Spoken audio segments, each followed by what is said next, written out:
Welcome to the Pulse with Peter B. I'm your host, Peter Biancamano. Let's get you to the pulse on everything you need to know. And folks, don't be confused with all of these prestigious awards next to me. The Pulse certainly didn't win these. We're still waiting. Emmys, call us. But actually, the Hoboken District Schools have each of them, all five of them, have received the National Blue Ribbon Lighthouse Awards.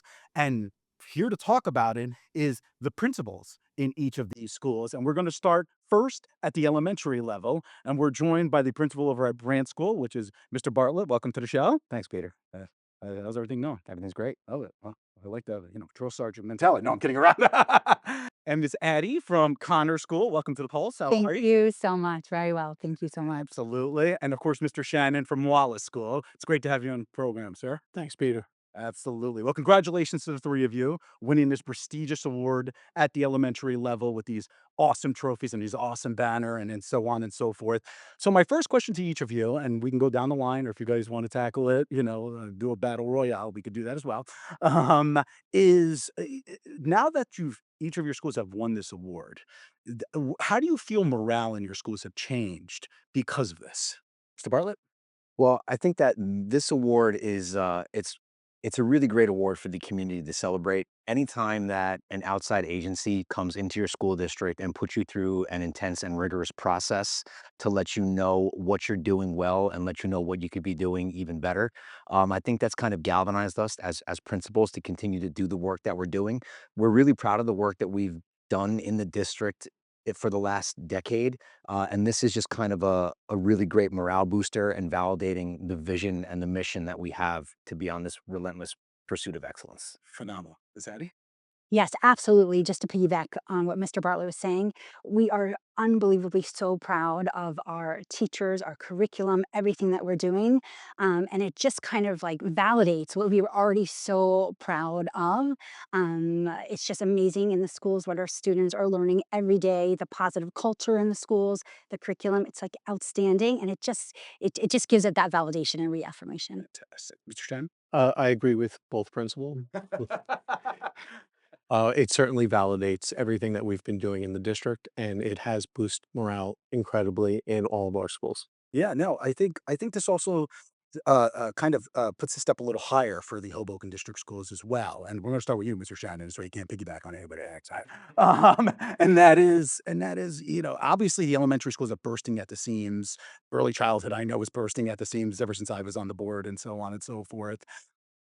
But since you guys won this award now, Mhm. it sets you apart. It sets the Hoboken District Schools specifically apart than non-district schools, whether in Hoboken or in the county or in the state or so on and so forth. How does it set Wallace School apart?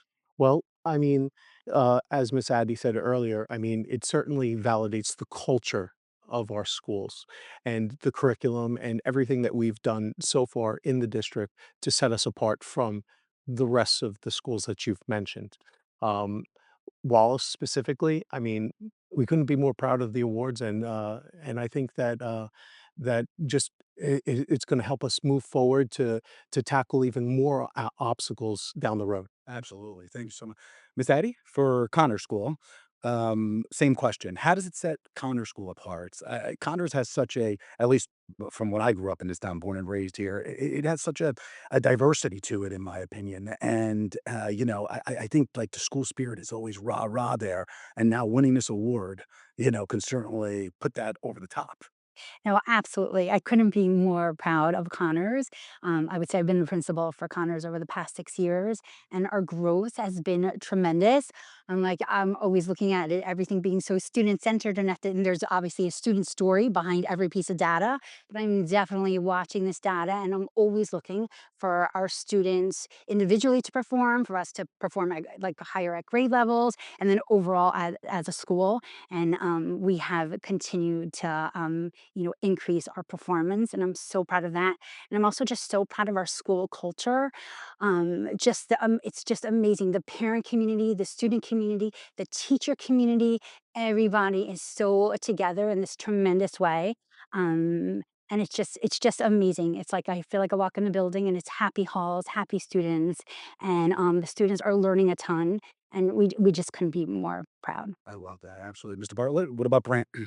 The Hoboken Public School District as a whole, not just Brant, has emerged as a premier educational destination for families to want to send their children.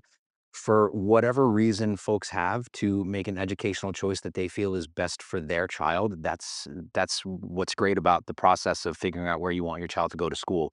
I think that when it comes down to it, we don't necessarily compare ourselves to other schools outside of the district, but we do thrive off the sort of competitive nature of making sure that we're pushing ourselves to be excellent in all that we do and to make sure that we're giving quality offerings of programming to students. I don't think that there's many districts out there that can match the quality or the offering of the programmings that we have at the Hoboken Public School District.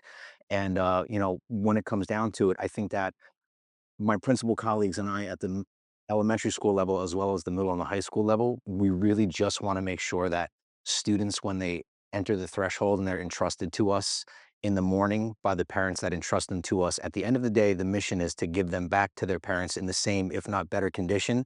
And somewhere along the way, to make sure that those children feel loved and appreciated and validated in everything that they do. Wow, enough said. I guess we can go to commercial break now.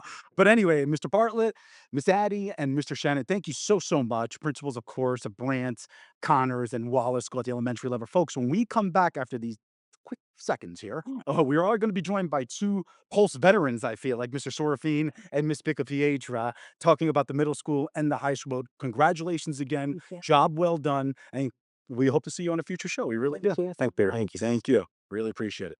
We'll be back in a few seconds. All right, as promised, we have two other recipients of this prestigious National Blue Ribbon Lighthouse Award. And as mentioned, they have been on the pulse before, becoming veterans. We're going to get the media credentials possibly. And that is Mr. Sorafini, principal at the Hoboken Middle School. Welcome back. How are you? Thanks for having me again, Peter. Good to see you. Absolutely. This is like 2 months in a row. I'm telling you. We'll get those printed. And of course, Miss Picapietra, who is the principal at Hoboken High School. Miss Pick, great seeing you again. Always a pleasure, Peter. Absolutely. I like that. Anyway, so why don't we talk about, of course, the middle school and the high school winning the awards as well. And Ms. Sorafina, I want to start with you because just last month we were talking about your new athletics programs in your school. Obviously, when you win an award like this, morale goes up. Well, How did morale go up at the middle school?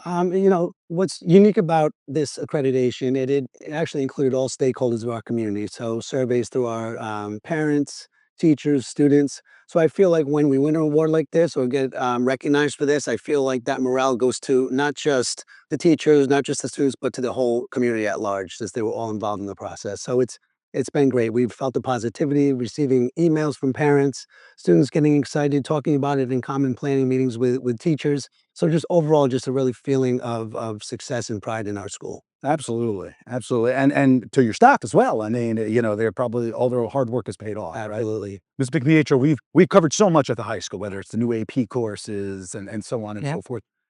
Talk to me about morale at the high school after winning this. So I think what is interesting about this whole process, like Mr. Sorafine was saying, it is a group effort, right? It's not Mr. Sorafine or myself or my colleagues working this. This is a community, school community, and the further community working on this.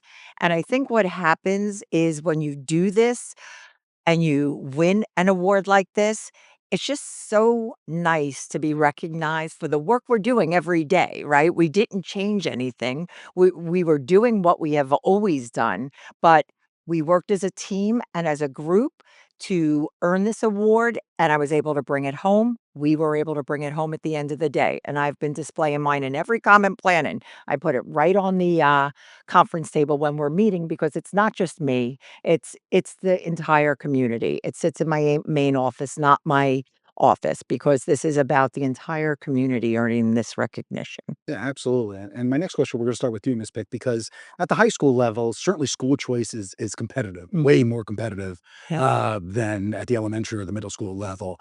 What would you say to parents watching at home who are thinking about possibly putting their students in the high school? But, obviously looking at other non-district or private choices and so on and so forth, especially after winning this prestigious award. I my conversation with families has always been the same. I have known, Peter, the amazing work that takes place at Hoboken High School every day. I have always said my faculty is second to none. My programs are heads and tails over other programs. This is just a recognition, but I think my conversation would pretty much be the same, Peter. You're going to come here and you are going to get a top notch education. And I think this is just a nice testament to the work we do. But it doesn't, nothing changes in the work we do. We are still going to push ourselves and to always continue to do better, drive to do better. Not so much for me or anyone else, but for my students. Absolutely. That's terrific. Mr. Shorfy, kind of the same type of question. I know the middle school is relatively, new and you have new programs building up and so on and so forth. What do you have to say to parents out there that, maybe after they're done at the elementary level at Connors or Wallace or something like that, thinking about, okay, maybe we will put my son or daughter in the middle school. Absolutely. And so I think the middle years between elementary and that transition period is crucial for the growth and development of young students to kind of develop who they are as people, and give them options, start to provide them more electives, after school activities, athletics program, as you mentioned earlier. So I think just really having that traditional middle school experience here in Hoboken at Hoboken Middle School is really a great transition from our great elementary school system to what our high school offers with Miss Baker Pietra. Absolutely. Well, unfortunately, we are out of time. That's super, super quick. We thank you again, Mr. Storfy, Ms. Picadietra, principals, of course, of the middle school and the Hoboken High School. Congratulations again. Thank And you. congratulations to all the district schools, because this is a remarkable feat that all 5 have won this award during the same year. Kudos, of course, to Dr. Christine Johnson, the superintendent of schools, and the Board of Education members, not because I used to be one, but for obviously all their hard work as well, because as you both know, it takes everybody from the top to the bottom to win any type of award like this. Thank you again. I really appreciate it. And we're making this a common occurrence. So anytime you want to come back. Anytime. Exactly. And my Italian's coming out when I do that. Anyway, thanks again, guys. Thanks, I really Peter. appreciate it. All right, folks, we will be right back.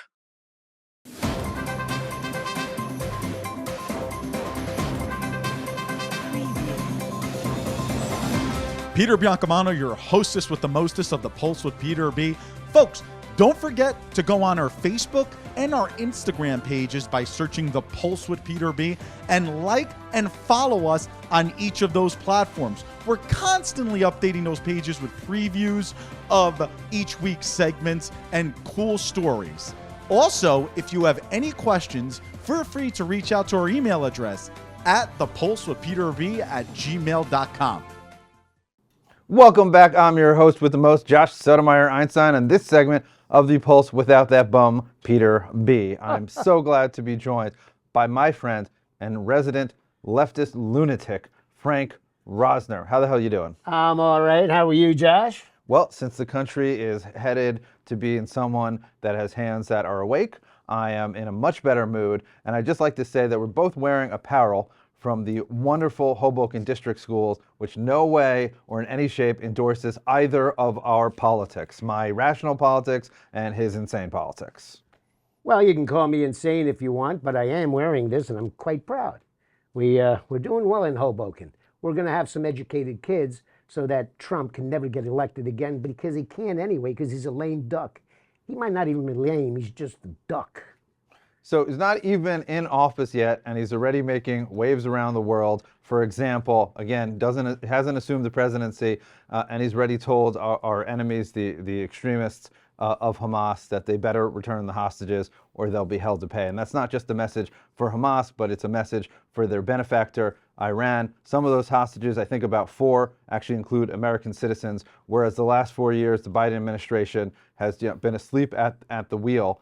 And I definitely hope, and I know that the students educated in the district school system will definitely be smarter than 50% of the people on your TV screen right now. Well, that would mean you, right? You can interpret that any which way that It's you the want only to. way to interpret it. Come on. Mr. saying Trump is a lame duck when he hasn't even assumed the beginning of his 4 years. Well, he can't run again, thank God. Well, so despite... I mean that biblically, too. Thank yes, God. I don't know if there is a God, but I do know that there is a devil, and we've seen that devil in the last 4+ years of progressive policies, of a revolving door that has criminals go in, steal, $800 worth of goods, punch somebody in the face, and then get out later that day. And we've just seen the results of that policy come to fruition. In New York City, there was the trial of the Marine who was defending everybody in the subway system from somebody that was threatening people out loud, yelling at them, saying that he was going to hurt them, and that person had been in and out of jail over the last couple of years over 40 times, including for assault. And now I think, just like America turned the page on the Biden administration and all the nonsense of the excesses of progressivism, I think New York City, under the current mayor, whose name escapes me right now, Eric Adams, I think is beginning to turn the page there as the jurors in that case brought back a not guilty to that brave Marine that was defending his fellow subway riders that day. Well, I'm not exactly a big fan of Mayor Eric Adams. I think he's one and done, if you ask me. And I certainly agree with the jury verdict for the Marine. And I think, personally, he's a hero. Probably saved a bunch of lives we're not even aware of until, obviously, he did what he had to do, and I'm glad for the verdict. However, I want to bring up to you, for me, I think the next 4 years, oh man, buckle up, baby. I love the people that he picked for his cabinet. Which one do you want me to start with? Well, past is often prologue, and I think it's very easy for people such as yourself that don't think much about politics to say, oh, we stopped President Trump from being a fascist dictator last time, because he never was a fascist dictator. And so we don't have to worry about him being a fascist dictator. Oh, so now he will be. If you look, no, past is often prologue. You forgot about it. I understand past and prologue. I said it more than 15 seconds ago, so it was out of your little Democrat brain.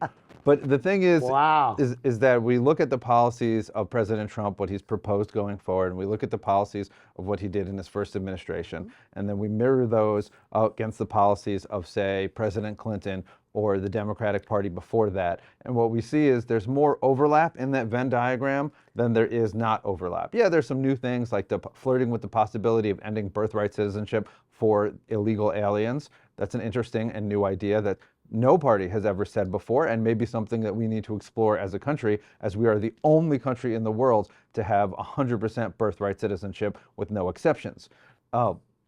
So there are some things that are outside of the political conversation that President Trump and some of the wonderful people around him, like Vivek Ramaswamy, has brought in, himself the child of immigrants to this country, legal immigrants to this country. That's wonderful, but I have to interrupt you because Vivek Ramaswamy, I was going to bring him up with the Doge, him and Musk. In fact, I was hoping that Vivek Ramaswamy would become president because it sounds like a Harry Potter spell. Vivek Ramaswamy.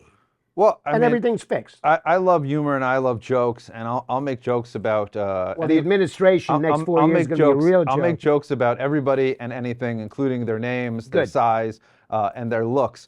But your first go-to, instead of actually articulating a policy that you disagree with or reasons why this administration is going to be different from the first time or why it's different from the Clinton administration, isn't to point out some actual substantive difference, is to make some sort of attempt at an ethnic joke. And I'm really disappointed because you've made much better jokes before. Vivek Ramaswamy, I did not intend that as a ethnic joke. And if people took it that way, I apologize. Well, like our viewers, I don't care about your apologies, nor do I care about your politics, because when we look at the picks that Trump has said that he wants there, we have people that have a history, have a knowledge. Look at the defense secretary nominee. Hegseth? Yes, I can. Oh yeah, he's great. You're talking about sending him a bottle of vodka. You're talking vodka. about names that sound like they're magical. I always call him Hegglesby because I always get confused about his last name. But the man is a military veteran who served the country proudly, and he's an outsider. He's not from that professional class of and he's a wonderful host. Never-ending revolving door, bureaucrats that your party likes to put in there. Not just your party, but the pre-Trumpian Republican Party of insiders that just go from corporate job, executive job, to big position in the government and are never held accountable. So yeah, if you want to have a more everyman from the lower ranks of the military, he's your guy. If you want to have more of the same, more people that are pushing for the never-ending war, military-industrial complex that Eisenhower warned us about, another great Republican, then that's our boy, as they say. But I apologize. I'm not sad that I don't get to listen to you speak more, but we are out of time. So thank you so much for coming on. One quick thing. I'm so 10 glad. seconds. I'm so glad that you are the way it is right now, what you're saying. And I'm glad I don't have to say anything because this is going to bite your ass in about a year. Yeah. Anyway, stay tuned. We'll be right back.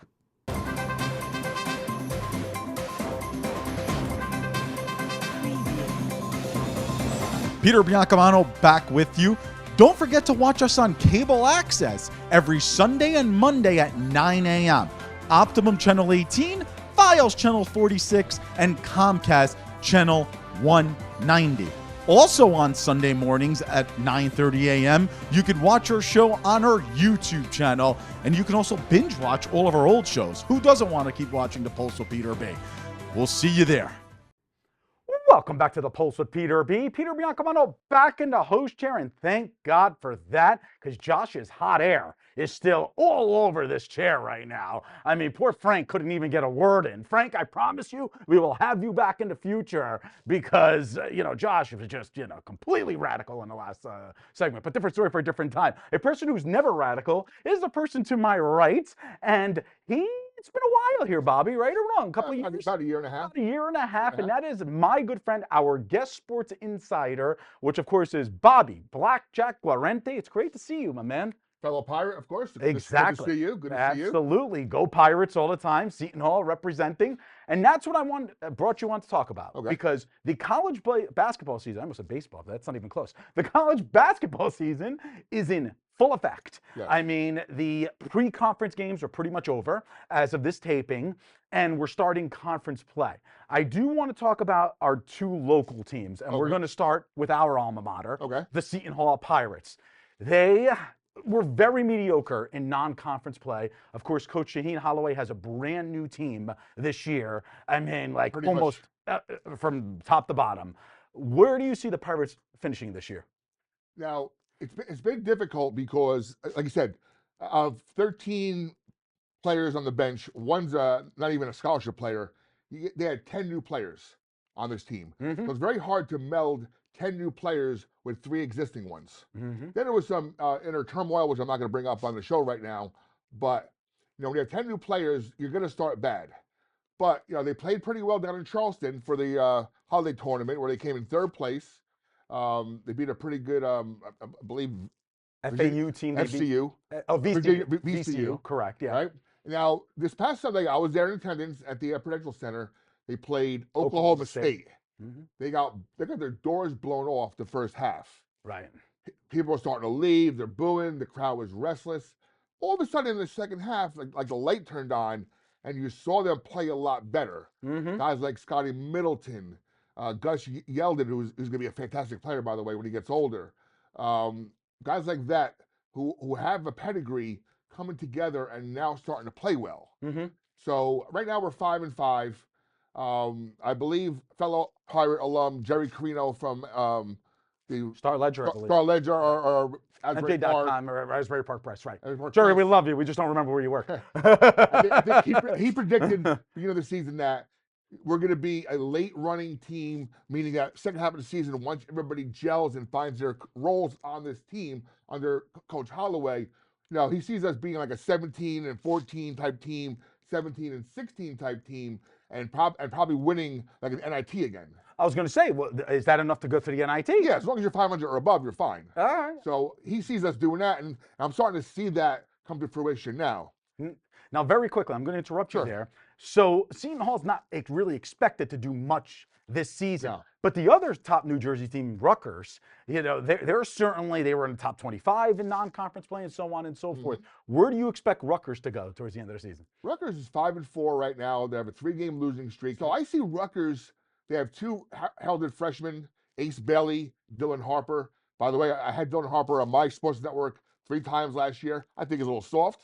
We'll see what happens. We'll see what happens. But both projected to be like top 5 picks next NBA draft. I don't see it.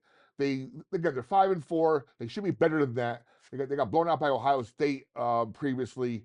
So it's taking them time to gel as well. Yeah. High expectations are going to be Rutgers' problem this year because with these two freshmen, like you said, preseason top 25. I think they were 25th Correct. preseason, and now they're kind of falling by the wayside. Why don't we think about, well, and talk about the national scene for college basketball? I mean, March is right around the corner, Bobby. March Madness, right? Yeah. I mean, the holidays are going to be here, and then it's going to be March Madness. I don't want to say give me your Final Four, but who are, certainly give me your top teams this year who you think might make a run at a national championship. I think our friend Danny Hurley, fellow Ah, alum, UConn. Okay. bad start, 0-3. Now they won maybe a couple games since then. I think they're going to turn it around. With Alex Caravan, who came back. I think it's going to be. I think we're going to have two teams in the Big East in the Final Four. You're going to have UConn and you have Creighton. Wow. What What about Marquette? Marquette could be there as well. Creighton brought back the Kyle Brenner, the big 7-foot guy. Yes. So he's going to be a force this year. As far as non-Big East teams, I think Alabama brought some good players in, and you can't sleep on Arkansas with. I know who you're talking about. Yeah. Blanking. Yeah. Taking over that program. Italian guy. Now Rick Pitino, he's over at St. John. Yeah, I'm talking about St. John's too. I was going to say John Calipari. I was now gonna say Arkansas, Calipari, yeah. and a few guys with him, so they can make a late run as well. He's a good coach. New situation now, fresh blood, fresh energy. I see teams like that being there. I mean, it's kind of a little early right now to talk Final Four because no one really is sure. But UConn's going to turn it around. They're too good. He's too good a coach. Creighton with again veteran players coming back, and that's the rule of college basketball now. These players are coming back now because if you're not a first round draft pick in the NBA, you're making more money with NIL. Yeah. Staying for another year than anything else. Exactly. Well, we are out of time, unfortunately. Okay. By the way, I do like when you were thinking Italian, you pointed to me. Because Paisans. why not, right? We're Exactly. We're all paisans here. Bobby Blackjack Guarente, our guest sports insider. We want you back before March Madness begins because we want to see where you possibly, if you have a difference of opinion in terms of national teams in the Final Four. Real quick before we go on. Before we go, do not sleep on the Seton Hall women's team. Wow. They got some good players. They're experienced on the graduate players and some incoming freshmen and everything in between.